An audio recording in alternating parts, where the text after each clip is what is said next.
عشان الناس يفهموا الروحيات ويفهموا أنفسهم، لازم يفهموا أيضا المقاييس السليمة للفضيلة.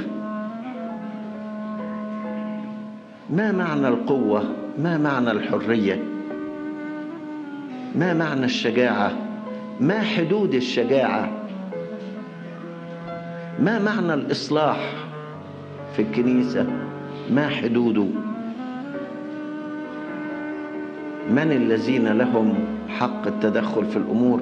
كل واحد يفهم هو ماشي ازاي في الدنيا دي، يوزن نفسه وزنة كويسة كده، يوزن نفسه وزنة كويسة، وإلا مش هيتغير أبدا. إزاي أنت تتغير إن لم تشعر بضرورة التغيير؟ ومتى تشعر بضرورة التغيير؟ إن ما كنتش عارف إن في حاجة غلط لازم تتغير.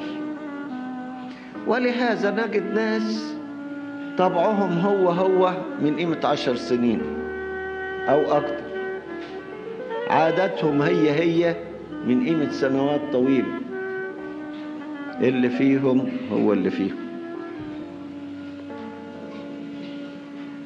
لأنه ما بيفكرش يغير نفسه.